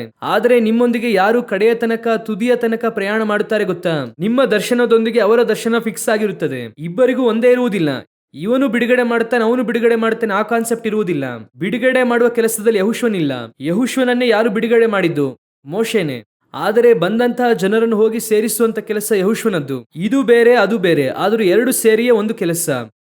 ನಾನು ಹೇಳುವುದು ನಿಮಗೆ ಅರ್ಥವಾಗುತ್ತದೆ ಅಂದುಕೊಳ್ಳುತ್ತೇನೆ. ಒಂದು ಕಾಯಿನಲ್ಲಿ ಈ ಕಡೆ ನೋಡಿದ್ರೆ ನಂಬರ್ ಇರುತ್ತದೆ, 1 2 5 ಎಂಬುದಾಗಿ ಇರುತ್ತದೆ. ಈ ಕಡೆ ನೋಡಿದ್ರೆ ಹೆಡ್ ಇರುತ್ತದೆ. ಅದಕ್ಕೂ ಇದಕ್ಕೂ ಸಂಬಂಧ ಇರುವುದಿಲ್ಲ. ಆದರೆ 2 ಸೇರಿಯ ಕಾಯಿನ್, ಅದರಲ್ಲಿ ಒಂದಿಲ್ಲ ಅಂದ್ರೂ ವ್ಯಾಲ್ಯೂ ಇಲ್ಲ. ಅದೇ ರೀತಿನೇ ದೇವರು ನಿಮಗೆ ಒಂದು ಕರೆಯುವಿಕೆ ಇಟ್ಟಿದ್ದಾರೆ. ಆ ಕರೆಯುವಿಕೆಯನ್ನು ನೆರವೇರಿಸುವಂತ ಇನ್ನೊಬ್ಬನು ನಿಮ್ಮೊಂದಿಗಿರುತ್ತಾನೆ. ಇವರಿಬ್ಬರು ಕೂಡ ಸೇರಿದ್ರೆ ಮಾತ್ರವೇ ಎಲ್ಲಿ ಬರುವುದಕ್ಕೆ ಸಾಧ್ಯ? ಬೆಟ್ಟದ ತುದಿಗೆ ಬರುವುದಕ್ಕೆ ಸಾಧ್ಯ. ಇಲ್ಲ ಅಂದ್ರೆ ಆ ಬೆಟ್ಟದ ತುದಿಗೆ ಬರುವುದಕ್ಕೆ ಸಾಧ್ಯವಿಲ್ಲ. ಆ ವ್ಯಕ್ತಿ ತೆರಹ ಆಗಿದ್ರೆ ಆರನಲ್ಲಿ ತಂಗುತ್ತಾನೆ. ಸಂಬಂಧ ಇಲ್ಲದೆ ಇರುವ ವ್ಯಕ್ತಿ ಜೊತೆಗೆ ಬಂದ ಅಂದ್ರೆ ಅನೇಕ ಸಮಯದಲ್ಲಿ ನಾವೇನ್ ಮಾಡುತ್ತೇವೆ ಗೊತ್ತಾ? ನಮಗೆ ಆಸೆ ಇರುತ್ತದೆ. ಈಗ ಮೋಶೆ ಹತ್ರ ಯೆಹೋಶುವನನ್ನು ನಿಲ್ಲಿಸಿ, ಆರೋನನ್ನು ನಿಲ್ಲಿಸಿ, ಮೋಶೆ ನೀನು ಯಾರನ್ನು ಕರೆದುಕೊಂಡು ಮೇಲೆ ಹೋಗುತ್ತೀಯ ಅಂದ್ರೆ ನಾರ್ಮಲ್ ಆಗಿ ಮೋಶೆ ಏನ್ ಹೇಳುತ್ತಾರೆ? ಆರೋನನ್ನೇ ಹೇಳುತ್ತಾರೆ ಅಲ್ವಾ? ನಾನು ಹೇಳುತ್ತಿರುವುದು ಶಾರೀರಿಕವಾಗಿ. ಕೇಳಿದ್ರೆ ಯಾರನ್ನು ಹೇಳುತ್ತಾರೆ? ಆರೋನನನ್ನು ಹೇಳುತ್ತಾರೆ. ಯಾಕೆ? ಆರೋನನು ಲೇವಿಯ ಕುಲ. ಅವನೇ ನನ್ನೊಂದಿಗೆ ಬಂದು ಫರೋನ ಹತ್ರ ಹೋದಾಗ ಜೊತೆಗಿದ್ದನು, ಬಿಡುಗಡೆ ಮಾಡಿದ್ದಾರೆ, ಇಷ್ಟು ಕೆಲಸ ಮಾಡಿದ್ದಾರೆ, ಯಾಜಕರಿಗೆಲ್ಲ ನಾಯಕನಾಗಿದ್ದಾನೆ, ಪ್ರಧಾನ ಯಾಜಕನು. ಸೊ ಇಷ್ಟೆಲ್ಲ ಇರುವಾಗ ನಾನು ಚೆನ್ನಾಗಿ ಪಳಗಿರುವಂತಹ ವ್ಯಕ್ತಿ ಯಾರು? ನನಗೆ ಬಹಳ ಹತ್ತಿರವಾದವರು ಯಾರು? ಆರೋನನು. ಒಂದೇ ಕುಲ, ನಾವೆಲ್ಲ ಒಂದೇ ಕುಟುಂಬವಾಗಿದ್ದೇವೆ. ಇವರು ಯಾರು? ನನ್ನ ಸಂಬಂಧಿಕ, ನಾವೆಲ್ಲ ಒಂದೇ ಟ್ರೈಬು. ಇವರನ್ನೇ ಚೂಸ್ ಮಾಡಬೇಕು. ಆದರೆ ಕರ್ತನು ಯಾರನ್ನು ಕೊಡುತ್ತಾರೆ? ಯೆಹೋಶುವನನ್ನು. ಯೆಹೋಶುವನು ಯಾರು? ಎಫ್ರಾಯಿಂ ಕುಲ. ಯಾರು? ಐಗುಪ್ತದಿಂದ ಬಂದವನವನು. ಯೋಸೇಫನ 2 ಮಕ್ಕಳಲ್ಲಿ ಒಬ್ಬನೇ ಎಫ್ರಾಯಿಂ. ಸಂಬಂಧವೇ ಇಲ್ಲದಿರುವ ಕುಲ. ಅವನನ್ನು ಇವರೊಂದಿಗೆ ಸೇರಿಸುತ್ತಾರೆ. ಇವನು ಯಾರು? ಯಾವ ಲೇವಿ ಕುಲವೂ ಗೊತ್ತಿಲ್ಲ, ಯಾಜಕತ್ವ ಗೊತ್ತಿಲ್ಲ, ಏನು ಗೊತ್ತಿಲ್ಲ. ಆದರೆ ಅವನು ಸೇರಿದ್ರೇನೆ ಒಂದು ದರ್ಶನ. ನಾವು ಹಾಗೂ ನೀವು ಇಲ್ಲಿಯೇ ಬಹಳ ಮಿಸ್ಟೇಕ್ ಮಾಡುತ್ತೇವೆ. ಇದು ಮದುವೆಯಿಂದ ಆರಂಭವಾಗುತ್ತದೆ. ಯಾವುದೇ ಒಂದು ಕಾರ್ಯದಲ್ಲೂ ಕೂಡ ನಾವು ಏನ್ ನೋಡುತ್ತೇವೆ? ನಮ್ಮ ಮೈಂಡ್ ಸೆಟ್ಗೆ ತಕ್ಕಂತಹ ವ್ಯಕ್ತಿ, ನಮ್ಮ ಲೈಫ್ ಸ್ಟೈಲ್ಗೆ ತಕ್ಕಂತಹ ವ್ಯಕ್ತಿ, ನಾನು ಹೇಳುವುದನ್ನು ಅರ್ಥ ಮಾಡಿಕೊಳ್ಳುವ ವ್ಯಕ್ತಿ. ದೇವರು ನಮ್ಮನ್ನು ಹೋಗಿ ಸೇರಿಸುವಂತೆ ಎಲ್ಲವೂ ಕೂಡ ಪರ್ಫೆಕ್ಟ್ ಆಗಿ ಮೈಂಡ್ ಸೆಟ್ಗೆ ತಕ್ಕಂತೆ, ನನಗೆ ಇಷ್ಟ ಬಂದಂತೆ, ನಾನು ಹೇಳುವುದನ್ನು ಕೇಳುವ ಹಾಗೆ, ನನಗೆ ವಿಧೇಯರಾಗುವ ಹಾಗೆ ಇರುವುದೇ ಇಲ್ಲ. ಮೋಶೆ ಬೆಟ್ಟದ ಮೇಲೆ ಕೈ ಎತ್ತಬೇಕು, ಕೆಳಗೆ ಯೆಹೋಶುವ ಯುದ್ಧ ಮಾಡಬೇಕು. ಮೋಶೆಗೆ ಕೈ ಎತ್ತಿದ್ರೆ ಕೈ ನೋವುತ್ತಾ ಇಲ್ವಾ? ನೋವು ಆಗುತ್ತೆ ತಾನೆ? ಆಗುತ್ತಾ ಆಗಲ್ವಾ? ಯೆಹೋಶುವನಿಗೆ ನೋವಾಗುತ್ತಾ ಆಗಲ್ವಾ? ಬೆಳಗ್ಗೆಯಿಂದ ಜಗಳವಾಡುತ್ತಾ ಇದ್ದಾನಲ್ಲ, ನೋವಾಗುತ್ತಾ ಆಗಲ್ವಾ? ಯೆಹೋಶುವನ ಕೈಯನ್ನು ಯಾರು ಹಿಡಿದಿದ್ದು? ಹಿಡಿಲಿಲ್ಲ ಅಲ್ವಾ? ಆದ್ರೆ ಇವೆರಡು ಕೂಡ ಸೇರಿದ್ರೇನೆ ಸಕ್ಸಸ್. ಹಾಗಿಲ್ಲ ಅಂದ್ರೆ ಆ ಮಿಷನ್ ಸಕ್ಸಸ್ ಆಗಲ್ಲ. ಯೆಹೋಶುವ ಮೇಲೆ ನೋಡಿದ್ರೆ ಮೋಶೆ ಮೇಲೆ ಕೈ ಎತ್ತಿದ್ದಾನೆ. ಇಬ್ಬರು ಮೋಶೆಯ ಕೈಯನ್ನು ಹಿಡಿದಿರುತ್ತಾರೆ. ಕೆಳಗಿನಿಂದ ಯೆಹೋಶುವನಿಗೆ ನೋಡಿದಾಗ ಹೇಗಿರುತ್ತದೆ? ಕೆಳಗೆ ನಾನು ಜಗಳವಾಡುತ್ತಾ ಇದ್ದೇನೆ, ಮೇಲೆ ಇಬ್ಬರು ಕೂಡ ಕೈಯನ್ನು ಒತ್ತುತ್ತಾ ಇದ್ದಾರೆ. ಈ ವ್ಯಕ್ತಿ ನನಗೆ ಕೆಳಗೆ ಜಗಳವಾಡುವುದಕ್ಕೆ ಹೇಳಿ ಮೇಲೆ ಜಾಲಿಯಾಗಿದ್ದಾರೆ ಅಲ್ವಾ? ಕೆಳಗಿನಿಂದ ನೋಡುವಾಗ ಹಾಗೆ ತಾನೇ ಅನ್ನಿಸುತ್ತೆ ಅಲ್ವಾ? ಆದ್ರೆ ಅಲ್ಲಿರುವಂತ ಮೋಶೆಗೆ ಗೊತ್ತು, ನಾನು ಕೈ ಕೆಳಗೆ ಇಳಿಸಿದೆ ಅಂದ್ರೆ ನೀನು ಕೆಳಗೆ ಸೋತೋಗ್ತೀಯಾ, ನಾನು ಕೆಳಗೆ ಇಳಿಸುತ್ತೇನೆ ಅಂದ್ರೆ ಸೋತೋಗ್ತೀಯಾ. ಇದೇನ್ರಿ ಕಾಂಬಿನೇಷನ್? ಇದೇ ಕಾಂಬಿನೇಷನ್. ಇದೆರಡು ಸೇರಿದ್ದೇ ದರ್ಶನ.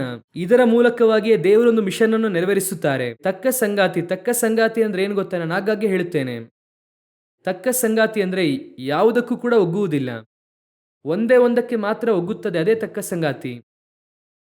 ನೀವು ನಟ್ಟು ಬೋಲ್ಟ್ ನೋಡಿದ್ದೀರಾ? ನಟ್ಟು ಬೋಲ್ಟ್ ಅನ್ನು ನೋಡಿದ್ದೀರಾ? ಇದೆರಡು ಸೇರಿದ್ದು ತಾನೆ. ನೀವು ಹೋಗಿ ಅಂಗಡಿಗೆ ನೆಟ್ ಅಂತ ಕೇಳಿದ್ರೆ ಬೋಲ್ಟ್ ನೆಟ್ ಸೇರಿ ತಾನೆ ಕೊಡುತ್ತಾರೆ, ಎರಡು ಸೇರಿ ತಾನೆ ಕೊಡುತ್ತಾರೆ. ಅದನ್ನು ಬೇರ್ಪಡಿಸಿ ನೋಡಿದ್ರೆ ಎರಡಕ್ಕೂ ಸಂಬಂಧನೇ ಇರೋದಿಲ್ಲ. ಇದು ಉದ್ದ ಇರುತ್ತೆ, ಅದು ರೌಂಡ್ ಆಗಿರುತ್ತದೆ, ಕರೆಕ್ಟ್ ತಾನೆ? ಇದು ಬೇರೆ ಅದು ಬೇರೆ ಆಗಿರುತ್ತದೆ. ಆದರೆ ಇದೆರಡು ಸೇರಿ ಒಂದುಗೂಡುತ್ತದೆ, ಅದು ಒಂದು ಉದ್ದೇಶಕ್ಕಾಗಿ ಇರುತ್ತದೆ. ಅದಕ್ಕೆ ಹೆಸರೇ ತಕ್ಕ ಸಂಗಾತಿ. ಇದನ್ನು ಕರೆಕ್ಟ್ ಆಗಿ ನೋಡಬೇಕು. ಇಲ್ಲ ಇಲ್ಲ ಇಲ್ಲ, ನಾನು ಬೋಲ್ಟ್ ನಂತೆ ಉದ್ದ ಇರುವ ಹಾಗೆ ನನಗೆ ಉದ್ದವಾಗಿರುವುದೇ ಬೇಕು, ಹಾಗಂದ್ರೆ ಇಬ್ಬರು ಕೂಡ ನಿಲ್ಲಬೇಕು. ಯಾವ ಕೆಲಸವೂ ಅದರಿಂದ ಆಗಲ್ಲ. ಅರ್ಥವಾಗುತ್ತಿದೆಯಾ? ಕಪ್ಪು ಸಾಸರನ್ನು ನೋಡಿ, ಇದು ವರ್ಟಿಕಲ್ ಆಗಿರುತ್ತೆ, ಅದು ಹಾರಿಜಾಂಟಲ್ ಆಗಿರುತ್ತೆ, ಸರಿನಾ? ಅದೆರಡರ ನಡುವೆ ಚಿಕ್ಕದಾಗಿ ಒಂದು ಕರ್ವ್ ಇರುತ್ತದೆ. ಅದು ಇಟ್ಟ ಕೂಡಲೇ ಅದು ನಿಲ್ಲುತ್ತದೆ. ಇದೆರಡು ಸೇರಿ ಒಬ್ಬ ಟೀ ಕುಡಿಯುವಾಗ ಸಹಾಯ ಮಾಡಬೇಕು.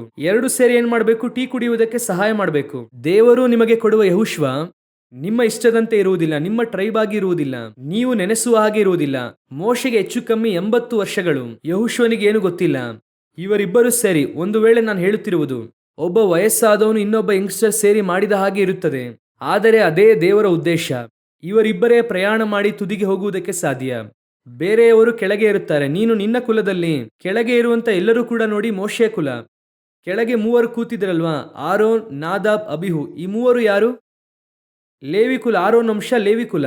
ಆದರೆ ಇವರು ಯಾರಿಂದಲೂ ಯಾರೊಂದಿಗೆ ಟ್ರಾವೆಲ್ ಮಾಡುವುದಕ್ಕೆ ಸಾಧ್ಯವಾಗಲಿಲ್ಲ? ಮೋಶೆಯೊಂದಿಗೆ ಟ್ರಾವೆಲ್ ಮಾಡುವುದಕ್ಕೆ ಆಗಲಿಲ್ಲ. ಯಾರಿಂದ ಮಾಡಲು ಆಯಿತು? ಯೆಹೋಶುವನು. ಅವನು ಯಾರು? ಯೆಫ್ನೆಯನ ಮಗ. ಅವನು ಯಾರು? ಎಫ್ರಾಯಿಂ ಕುಲಕ್ಕೆ ಸೇರಿದವನು. ಅವನೇ ಟ್ರಾವೆಲ್ ಮಾಡುತ್ತಾನೆ. ಹಾಗಾದ್ರೆ ನಾನು ಈ ಲೌಕಿಕವಾದ ಕಾಂಟ್ಯಾಕ್ಟ್ಸ್ ಅನ್ನು ಇಟ್ಟುಕೊಂಡು ಮಾಡುತ್ತೇನೆಂದ್ರೆ ಯಾವುದನ್ನು ಕೂಡ ಮಾಡುವುದಕ್ಕೆ ಸಾಧ್ಯವಿಲ್ಲ. ಆದ್ದರಿಂದ ಮತ್ತೆ ಹೇಳುತ್ತೇನೆ, ಅನೇಕ ಸಮಯದಲ್ಲಿ ನಿಮ್ಮನ್ನು ನನ್ನನ್ನು ಈ ಕಾಂಟ್ರಾಸ್ಟ್ ಪೀಪಲ್ ಒಂದಿಗೆ ಸೇರಿಸುತ್ತಾರೆ, ಆದರೆ ಅವರ ದರ್ಶನ ಒಂದಾಗಿ ಇರುತ್ತದೆ. ಅವನು ನಿಮ್ಮ ದರ್ಶನವನ್ನು ಮುಂದುವರೆದು ಮಾಡುವವನಾಗಿರುತ್ತಾನೆ. ಅವರೊಂದಿಗೆ ಟ್ರಾವೆಲ್ ಮಾಡಿ ನಿಮಗೆ ಸಮಸ್ಯೆನೇ ಬರುವುದಿಲ್ಲ, ನಾನು ಹೇಳುತ್ತೇನೆ. ಆದ್ರೆ ದೇವರು ಯಾಕೆ ಆ ರೀತಿಯಾಗಿ ಒಟ್ಟುಗೂಡಿಸುತ್ತಾರೆ ಅಂದ್ರೆ, ಆ ದರ್ಶನವನ್ನು ಇಬ್ಬರಲ್ಲಿ ಫಿಕ್ಸ್ ಮಾಡಿಯೇ ದೇವರು ಕಳುಹಿಸುತ್ತಾರೆ.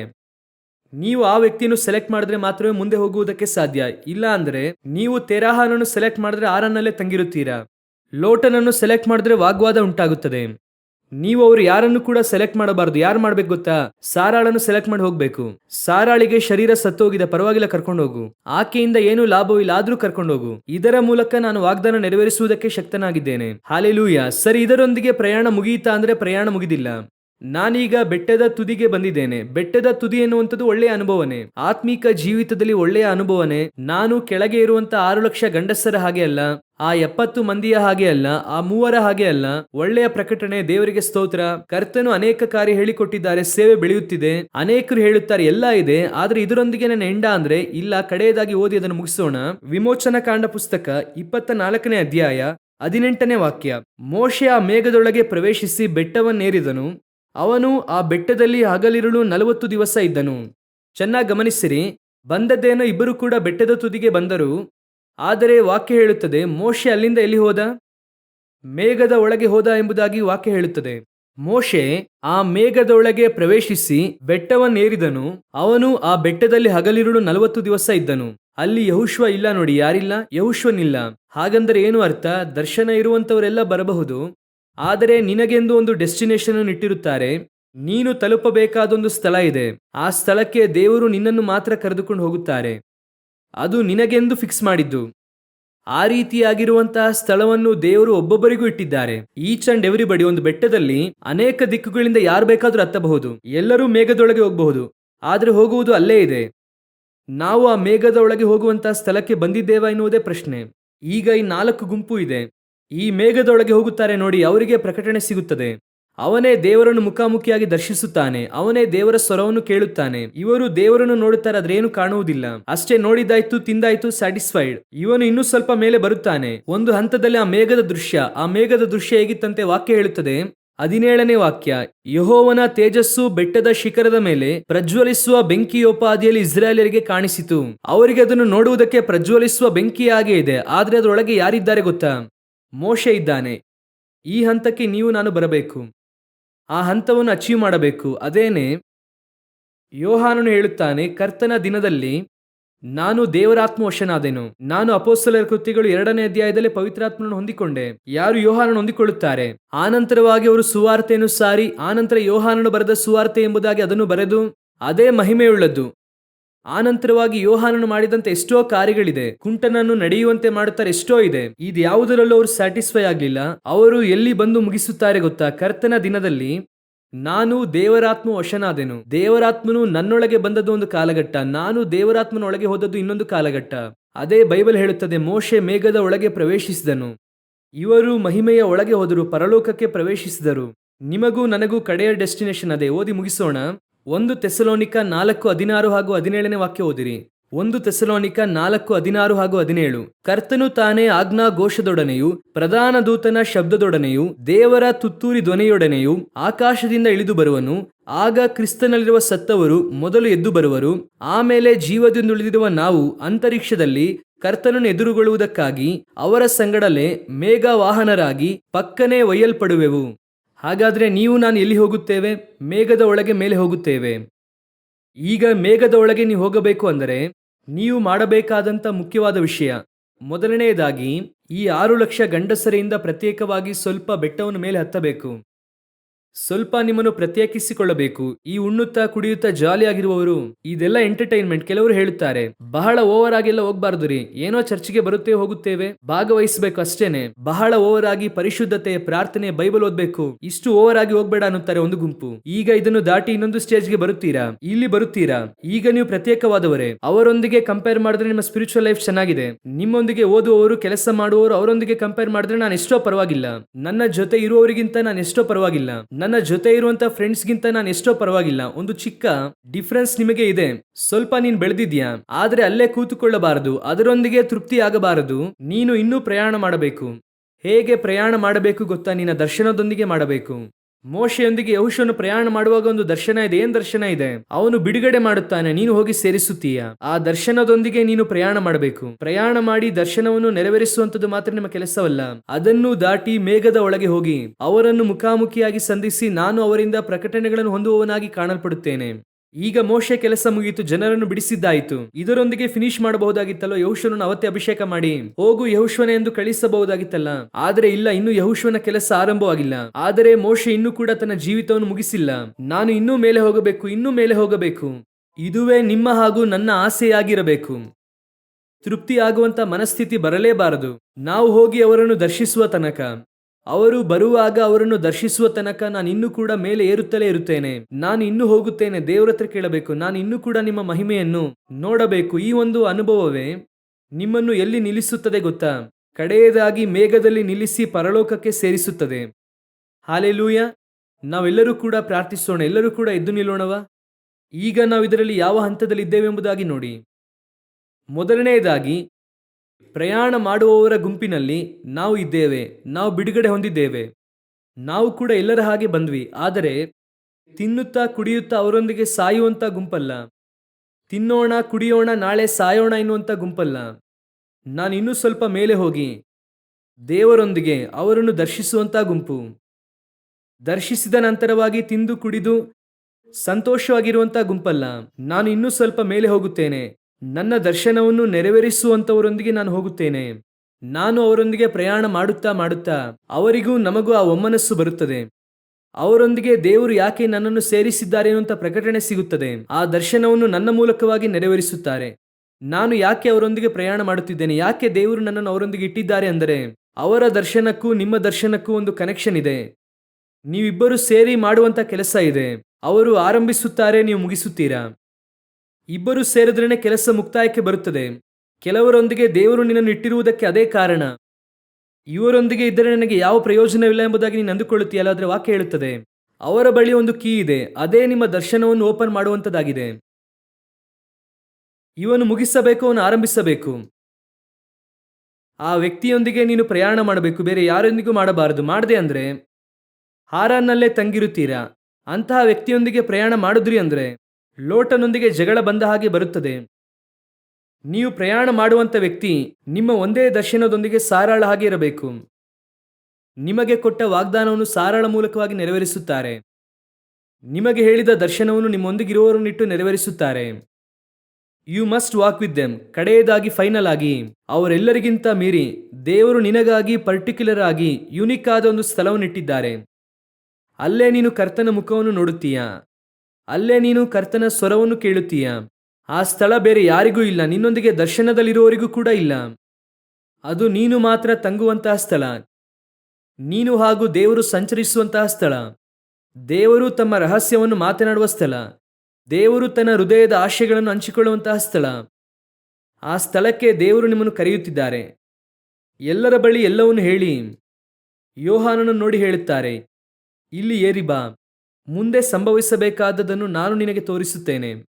ಆ ಸ್ಥಳಕ್ಕೆ ಬರುವವನಿಗೆ ಮಾತ್ರವೇ ಮುಂದೆ ಸಂಭವಿಸಬೇಕಾದವುಗಳು ಸಿಗುತ್ತದೆ. ನೀವು ಆ 4 ಸ್ಥಳದಲ್ಲಿ ಎಲ್ಲಿ ಇದ್ದೀರಾ ಎಂಬುದಾಗಿ ನೋಡಿ. ಆ 4 ಸ್ಥಳದಲ್ಲಿ ಎಲ್ಲಿ ಇದ್ದೀರಾ ನೋಡಿ. ಒಪ್ಪಿಸಿಕೊಡೋಣವ ದೇವರ ಸಮ್ಮುಖದಲ್ಲಿ. ಒಂದು ವೇಳೆ ನೀವು ಇನ್ನೂ ಕೂಡ ಸಾಕು, ಏನೋ ಚರ್ಚಿಗೆ ಹೋಗಿ ಬರುತ್ತೇವೆ, ಸಂಪಾದನೆ ಮಾಡುತ್ತೇವೆ, ಮಕ್ಕಳನ್ನು ನೋಡಿಕೊಳ್ಳುತ್ತೇವೆ, ಇದೇ ರೀತಿ ಕಡೆಯ ತನಕ ಹೋಗೋಣ ಎಂಬುದಾಗಿ ಅಂದುಕೊಂಡ್ರಿ ಅಂದರೆ ಒಂದು ವೇಳೆ ಮಾರ್ಗ ಮಧ್ಯದಲ್ಲೇ ಮಡಿದು ಹೋಗುವುದಕ್ಕೆ ಅವಕಾಶ ಇದೆ. ಯಾಕಂದ್ರೆ ದರ್ಶನವಿಲ್ಲ. ಸ್ವಲ್ಪ ನಾನು ಆತ್ಮಿಕವಾಗಿ ಅವನಿಗಿಂತ ಎಷ್ಟೋ ಪರವಾಗಿಲ್ಲ ಎಂಬುದಾಗಿ ಅಂದುಕೊಳ್ಳುವುದಾದರೆ ನಿನಗೂ ಸ್ವಲ್ಪ ಆಪತ್ತೇನೆ. ಆದರೆ ನೀವು ದರ್ಶನದೊಂದಿಗೆ ಪ್ರಯಾಣ ಮಾಡುವುದನ್ನು ಆರಂಭಿಸಿರಿ. ಆದರೆ ಮೇಘದ ಒಳಗೆ ಹೋಗುವುದಕ್ಕೆ ಯಾವಾಗಲೂ ಪ್ರಯಾಸ ಪಡಿ. ಒಪ್ಪಿಸಿಕೊಡೋಣವಾ? ನಾವು ಪ್ರಾರ್ಥನೆ ಮಾಡೋಣ. ಕರ್ತನು ನಿಮ್ಮನ್ನು ಸಂಧಿಸಿರುವುದಾದರೆ, ಕರ್ತನು ನಿಮ್ಮೊಂದಿಗೆ ಮಾತನಾಡಿರುವುದಾದರೆ, ಕರ್ತನು ನಿಮ್ಮನ್ನು ಅಂತಹ ಒಂದು ಕಾರ್ಯಕ್ಕೆ ಒತ್ತಾಯ ಮಾಡುತ್ತಿರುವುದಾದರೆ, ನಿಮ್ಮ ಕರಗಳನ್ನು ದೇವರಿಗೆ ನೇರವಾಗಿ ಎತ್ತಿ, ದೇವರೇ, ನಾನು ಬೆಟ್ಟದಲ್ಲಿ ಯಾವ ಸ್ಥಳದಲ್ಲೂ ನಿಲ್ಲಬಾರದು. ದೇವರೇ, ನನ್ನ ಪ್ರಯಾಣ ತಡೆಯಾಗಬಾರದು. ನಾನು ನಡುವೆ ಮಲಗಬಾರದು, ನಾನು ನಡುವೆ ಕೂತುಕೊಳ್ಳಬಾರದು. ನಾನು ಹೋಗುತ್ತಲೇ ಇರಬೇಕು ದೇವರೇ. ಕಡೆಯ ತನಕ ನಾನು ಹೋಗುತ್ತಲೇ ಇರಬೇಕು ದೇವರು. ಒಪ್ಪಿಸಿಕೊಟ್ಟು ಪ್ರಾರ್ಥಿಸೋಣವಾ? ಸರ್ವಶಕ್ತನಾದ ತಂದೆಯೇ, ದಿನಕ್ಕಾಗಿ ನಿಮಗೆ ಸ್ತೋತ್ರ. ಕೃಪೆಯುಳ್ಳ ಕರದ ಕೆಳಗೆ ತಗ್ಗಿಸಿಕೊಳ್ಳುತ್ತೇವೆ. ದೇವರಾಗಿರುವ ಕರ್ತನು ಕೊಟ್ಟಿರುವಂಥ ಒಳ್ಳೆಯ ದರ್ಶನಕ್ಕಾಗಿ, ಪ್ರಯಾಣಕ್ಕಾಗಿ, ಸೇವೆಗಾಗಿ, ನಿಮ್ಮ ನಡೆಸುವಿಕೆಗಾಗಿ ಸ್ತೋತ್ರ. ಕಡೆಯ ತನಕ ತಾಳಿಕೊಳ್ಳುವವನೇ ರಕ್ಷಣೆ ಹೊಂದುವವನೆಂಬುದಾಗಿ ನಿಮ್ಮ ವಾಕ್ಯದ ಪ್ರಕಾರ ಕರ್ತನೇ, ಕಡೆಯ ತನಕ ಓಡಿ ಮುಗಿಸುವುದಕ್ಕೆ ಕೃಪೆ ನೀಡಿರಿ. ನಡುವೆ ಯಾವುದು ಕೂಡ ನಮ್ಮನ್ನು ತಡೆದು ನಿಲ್ಲಿಸದಂತೆ ಕೃಪೆ ನೀಡಿರಿ. ನೀವೇ ನಡೆಸಿರಿ, ಆಶೀರ್ವದಿಸಿರಿ. ಯೇಸು ಕ್ರಿಸ್ತನ ನಾಮದಲ್ಲಿ ತಂದೆಯೇ, ಆಮೇನ್.